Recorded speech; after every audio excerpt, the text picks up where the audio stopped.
Hello viewers, how are you all? I hope you are good.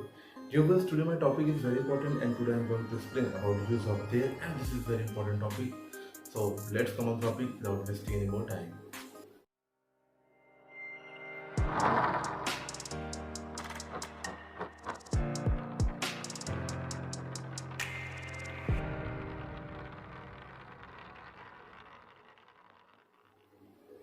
Viewers, आज का जो हमारा टॉपिक है बहुत इंटरेस्टिंग टॉपिक है जिसमें आज हम एक्सप्लेन करने वाले हैं यूज ऑफ देयर। सबसे पहले हम ये समझते हैं कि जो देयर मीन्स होता है उसका मतलब क्या होता है और देयर का यूज़ कब किया जाता है, ऐसी कौन सी सिचुएशन होती है जब हम देयर का यूज़ करते हैं। और इस वीडियो के माध्यम से, इस चैनल के माध्यम से मैं आपको ये जो व्यूज़ है आज का बहुत ही इजीली तरीके से एक्सप्लेन करूँगा और बहुत ही डिफरेंट तरीके से, जहाँ पे आपको काफ़ी अच्छा फील होगा आफ्टर ऑल पूरा वीडियो देखने के बाद। तो उम्मीद है कि आप पूरा वीडियो में एंड तक जरूर बने रहेंगे। और आइए चलते सीधा टॉपिक पे बिना टाइम वेस्ट किए हुए। जैसे जो देयर होता है, देयर का जो मीन्स होता है वो वहाँ के सेंस में होता है। ठीक है, सबसे पहले हम कुछ एग्जांपल्स लेते हैं जिसमें वहाँ के सेंस में जो सेंटेंसेस बन रहे हैं। राइट, आइए समझाते हैं आपको। जैसे मैंने कहा कि he is playing there। यहाँ पे देखिए he is playing there, इसका मतलब है कि वो वहाँ खेल रहा है, वह वहाँ खेल रहा है। इसका मतलब ये है कि there जो है इसका सेंस आ रहा है वहाँ के यूज में। ठीक है, there का जो मीन्स आ रहा है, जो हम सेंटेंस बना रहे हैं उसमें जो मीन्स निकल के आ रहा है वो निकल के आ रहा है वहाँ के सेंस में। ठीक, अब मैटर ये आ रहा है कि अगर ये वहाँ का जो यूज़ है ये देयर के साथ कैसे यूज़ होगा, मतलब कैसे कि ये अपने आप को यहाँ कैसे रिप्रेजेंट करेगा, यूज़ के तौर पे कैसे काम करेगा, वो चीज़ मैं आपको एक्सप्लेन करने वाला हूँ। ठीक है, जैसे यहाँ पे मैंने आपके सामने लिखा है playing there, she is going there. ठीक है, इस तरीके से। और इसमें देखिए जो देयर है वो या तो सेंटेंस के बीच में आएगा या सेंटेंस के लास्ट में आएगा। Please try to understand what I am saying. जो देयर वर्ड है अगर सेंटेंस के बीच में आ रहा है या लास्ट में आ रहा है तो उसका जो सेंस निकल के आएगा वो सेंस निकल के आएगा वहाँ के तौर पे। ठीक है, वहाँ के सेंस में निकल के आएगा। लेकिन ऐसी कौन सी सिचुएशन होती है जब हम देयर का यूज करते हैं और उसका जो देयर का यूज होता है वो स्पेशली कब यूज होता है। ठीक है, आइए समझाते हैं आपको। सबसे पहले आपके सामने एक प्रीपोजिशन की मैं लिस्ट सामने रख रहा हूँ, ये आप देख रहे हैं। ये प्रीपोजिशन की लिस्ट में आपको ध्यान देने वाली बात ये है कि अगर सेंटेंस में, जैसे मैंने कहा कि एक राजा है। ठीक है, एक राजा है। सबसे पहले हम ये समझते हैं कि अगर किसी सेंटेंस में सब्जेक्ट की बाद ऑब्जेक्ट ना लगा हो, प्लीज ध्यान से समझिएगा, बहुत इंटरेस्टिंग टॉपिक बता रहा हूँ आपको। अगर किसी सेंटेंस में सब्जेक्ट के बाद ऑब्जेक्ट ना लगा हो और सेंटेंस थोड़ा सा अजीब टाइप का लग रहा हो, इस टाइप का, एक राजा है, एक पेन है, एक पेंसिल है, किताब है, लड़की है ना, इस तरीके का अगर लग रहा है तो ऐसी सिचुएशन में हम क्या करते हैं, आइए जरा समझाते हैं आपको। जैसे मैंने सबसे पहले यहाँ पे लिखा एक राजा है। ठीक है, अब एक राजा ये आपका सब्जेक्ट हो गया, अकीम। अब यहाँ पे एक राजा है तो हम यहाँ पे इज लगा देंगे। क्या ये सेंटेंस सही है? नहीं सही है, ध्यान दीजिएगा, थोड़ा सा ऑड लग रहा है। अकीम इज, अब यहाँ पे देखिए ऑब्जेक्ट है ही नहीं, तो ऐसे पे थोड़ा सा हम क्या करते हैं, जहाँ पे ऑब्जेक्ट ना हो वहां पे हम देयर लगा देते हैं। बात समझ में आई? जहाँ पे ऑब्जेक्ट नहीं होगा वहां पे हम देयर वर्ड का यूज करेंगे, अ किंग इज देयर। ठीक, लेकिन अभी भी इसमें कुछ सस्पेंस है। हमारा जो सब्जेक्ट है और जो हमारा ऑब्जेक्ट है उससे हम एक्सचेंज करते हैं। ये हमारा सब्जेक्ट है, ये हमारा ऑब्जेक्ट है, तो हम इसको एक्सचेंज करेंगे तो यहाँ पे आ जाएगा देयर इज अ किंग। ठीक, अब सही है। इस तरीके का जो सेंटेंस अभी बना ये बिल्कुल एब्सोल्युटली राइट है। ठीक है, अभी ये तो मैं आपको सिंपली तरीका बता रहा हूँ, अभी आगे आपको इंटरेस्टिंग पॉइंट और बताता हूँ।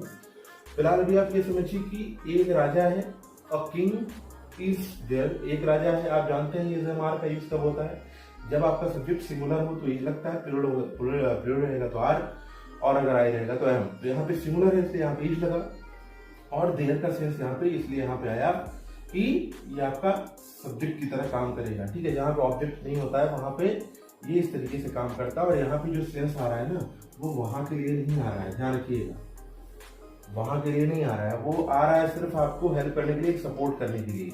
और यहाँ पे भी जो लगा हुआ है वो सिर्फ एक सपोर्ट करने के लिए लगा हुआ है।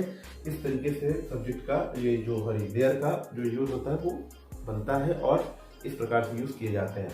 आइए आपको एक एग्जांपल और देते हैं, जैसे कि मैंने आपके सामने लिखा है, यहाँ पे एग्जांपल दे रहा हूँ। जैसे कि मैंने लिखा कि उस टेबल पर एक पेन है, एक पेन है। प्लीज ध्यान दीजिएगा, बहुत इंटरेस्टिंग पॉइंट बता रहा हूँ और बहुत ही ट्रिक के जरिए आपको बताऊंगा, ऐसे नॉर्मली नहीं। नॉर्मली वाला जो था वो मैंने आपको अभी बताया, लेकिन अभी मैं आपको एक ट्रिक के जरिए बता रहा हूँ कि आप देयर का यूज किस तरीके से करते हैं। और जैसा कि आपने अभी जो प्रीपोजिशन की जो चार्ट थी वो आपने देखा कि प्रीपोजिशन क्या होते हैं और कौन कौन से होते हैं, वो प्रीपोजिशन की चार्ट मैंने यहाँ पे रखा हुआ था, अभी भी शो कर रहा है, आप इसको स्क्रीनशॉट ले सकते हैं। और ऐसी सिचुएशन में इस प्रकार के जो सेंटेंसेस बन रहे हैं उसको हम कैसे बनाते हैं। सबसे पहले हम ध्यान देते हैं उस टेबल पर। देखिए ये जो पर है ना, ये क्या है, ये प्रीपोजिशन है। तो प्रीपोजिशन के पहले के जितने वर्ड हैं उनको हम कट करते हैं, ध्यान दीजिएगा। पर के पहले, पर क्या है, प्रीपोजिशन है, प्रीपोजिशन के पहले के जितने वर्ड है हमने कट कर दिया, राइट। अब क्या है, सबसे पहले हम इसको ध्यान देते हैं, एक पेन है। अब एक पेन है, अभी मैंने आपको कैसे बताया,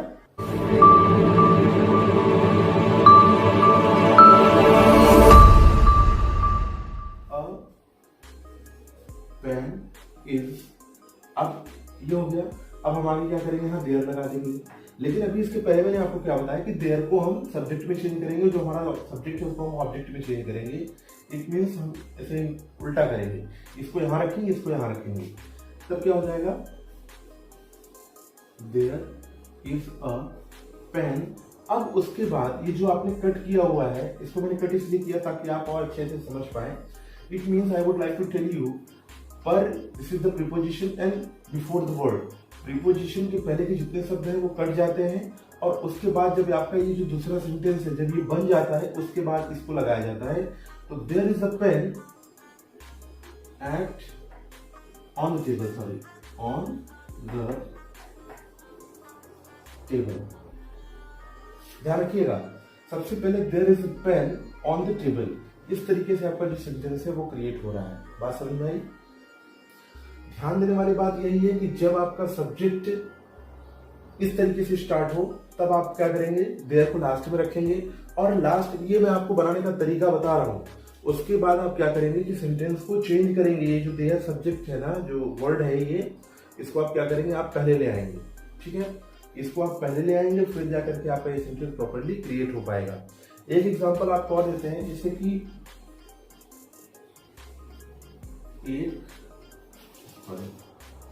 उस जंगल में एक शेर था। उस जंगल में एक शेर था। ठीक है, अब देखिए एक शेर था, सबसे पहले हम इस पे कंसीडर करते हैं, और this is the my preposition, ये आपका प्रीपोजिशन है। तो मैंने क्या कहा, प्रीपोजिशन के पहले के जितने वर्ड हैं उसको कट करते हैं। मीन्स हमें जब ट्रांसलेट करना होता है तो सबसे पहले हम क्या करते हैं, पूरे सेंटेंस को रीड करते हैं। First I would like to tell you, if you want to translate in any sentence with the related use of there, जब आप देयर के यूज से सेंटेंस को ट्रांसलेट कर रहे हो तो first I would like to tell you this, you have to read the all sentences, वो सेंटेंसेस व्हेन यू रीड। जब आप पूरे सेंटेंस को पढ़ेंगे ना तब आपको जा करके आपको आंसर खुद ही मिलेगा।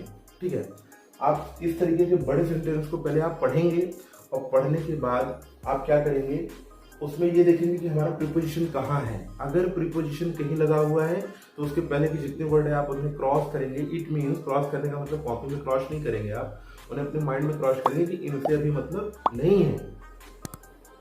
प्लीज ध्यान दीजिएगा, अगर प्रीपोजिशन आ गया है तो उसके पहले के जितने वर्ड रहेंगे वो कट हो जाएंगे। कट हो जाने का मतलब ये है कि उन्हें पहले प्रायोरिटी नहीं दी जाएगी। पहली प्रायोरिटी किसे दी जाएगी? जो आपका प्रीपोजिशन के बाद के जो वर्ड है। जैसे कि यहाँ पे देखिए मैंने लिखा है उस जंगल में एक शेर था, तो एक शेर था। अब हम इसे कैसे करेंगे? A lion was. अब अ लायन वॉज, अब फिर हम यहाँ कुछ नहीं है उसके आगे तो हम यहाँ लिखेंगे देयर। ठीक है, अब हम इसको उल्टा करते हैं, सीधा यहाँ पे देयर को यहाँ करेंगे और अ लायन को उधर करेंगे, मतलब देयर को सब्जेक्ट बनाएंगे और अ लायन को ऑब्जेक्ट बनाएंगे। तो हम क्या करते हैं, यहाँ पे लिखेंगे देयर वॉज अ लायन। एक चीज और आप ध्यान दे रहे होंगे, यहाँ पे वॉज लगा हुआ है। वॉज क्यों लग रहा है? Because is a single line. ठीक है, अगर एक है तो आप जानते हैं कि सिंगुलर सब्जेक्ट के साथ वॉज लगता है, प्लूरल सब्जेक्ट के साथ वर लगता है। तो यहाँ पे जो सिंगुलर सब्जेक्ट है वो है एक शेर। अब एक शेर क्या है कि एक है तो इसलिए वो सिंगुलर सब्जेक्ट हुआ, तो इसलिए हम यहाँ पे क्या करेंगे? वॉज लगाएंगे। ठीक है ना, तो देयर वॉज अ लायन, ये हो गया यहाँ से। अब कहाँ है? इन मतलब में, इन दैट फॉरेस्ट। ठीक है, इस तरीके से आपका ये बनेगा। मतलब कि सबसे पहले आपने क्या किया कि जो दूसरा सेंटेंस था उसको आपने लिया। It means I would like to tell you this is the preposition of word. मतलब जो प्रीपोजिशन के पहले के जो वर्ड है सबसे पहले आपने उनको नहीं रखा, आपने प्रीपोजिशन के बाद वाले वर्ड को पहले रखा और उसके बाद आपने प्रीपोजिशन के बाद वाले वर्ड को यहाँ पे ज्वाइंट करके फुल स्टॉप लगा दिया। Here the complete sentence. I hope कि आपको ये जो वीडियो है आपको अच्छे से समझ में आया होगा। और अगर आप लोग अभी तक चैनल को सब्सक्राइब नहीं किए तो सब्सक्राइब करके बेल आइकन जरूर प्रेस करें, बिकॉज इस तरीके की आपको इन्फॉर्मेटिव वीडियो आपको एवरी संडे टिल मॉर्निंग आपको जरूर मिले। ठीक है ना। एक पॉइंट और, जैसे इस प्रकार का जो सेंटेंस है अगर आपको मिल रहा है तो आप इस तरीके से बनाएंगे। जैसे मैंने कहा कि मेरे गांव में एक राजा था। ठीक है, अब ध्यान दीजिएगा इस तरीके के बड़े बड़े सेंटेंस आपको मिलेंगे। आपको करना सिर्फ इतना है कि ये देखना है और ये देखना है।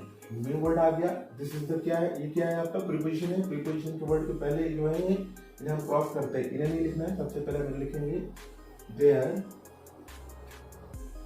देखिए अब हम यहाँ पे देयर डायरेक्ट लिख रहे हैं, क्यों? क्योंकि अभी आपको मन में कैसे करना है वो चीज मैंने आपको बता दिया। अब आप क्या करेंगे? There was a king in my village. ठीक है, इसका मतलब ये है कि सबसे पहले हमने देयर वॉज अ किंग किया, मतलब कि जहां पे सब्जेक्ट की तरह जहां पे बिल्कुल लग रहा था कि यार यहाँ कुछ है ही नहीं है, सब्जेक्ट प्रॉपर्ली वर्क नहीं कर रहा था, सब्जेक्ट की जैसे कुछ ठीक नहीं लग रहा था, तो ग्रामर करता क्या है? ग्रामर का यही तो रोल होता है कि हमारे जो सेंटेंसेस होते हैं उसे प्योरीफाई करें। मैंने आपको जैसे पहले इसके वीडियो में जो हमारा इंट्रो वाला वीडियो था उसमें हमने बताया था कि what is the meaning of grammar. ये व्याकरण क्या होता है? ये हमारे सेंटेंस को, हमारे ग्रामर सेक्शन को प्यूरिफाई का काम करता है। तो हियर इज द सेम, वही चीज है यहाँ पे। हमारे ग्रामर के जितने सेंटेंसेस होते हैं उसे इंप्रूव करने के लिए, उसे और सुंदर और बेहतर बनाने के लिए ये क्या करता है? सेंटेंस को वेरीफाई करता है और उसे और अच्छा बनाने की कोशिश करता है, जैसे हिंदी में होता है। लेकिन हिंदी में क्या होता है कि सेंटेंस को किसी तरीके से बोल जाता है, लेकिन इंग्लिश में भी उसी सेंस में बोला जाए तो इंग्लिश का जो सेंटेंस बनता है वो थोड़ा सा ऑकवर्ड लगता है। इसलिए यहाँ पे आपको देयर लगा करके सेंटेंस को और भी अच्छे से प्यूरिफाई किया जा रहा है और आपके सामने रखा जा रहा है। आई होप कि आपको वीडियो अच्छा लग रहा होगा। और ठीक है, अगर आप स्क्रीनशॉट लेना चाहें तो ये स्कीमेटिक मैं साइड में हूँ। और मिलते हैं एक अमेजिंग और इंटरेस्टिंग टॉपिक के साथ अगले वीडियो में। तब तक के लिए थैंक यू वेरी मच।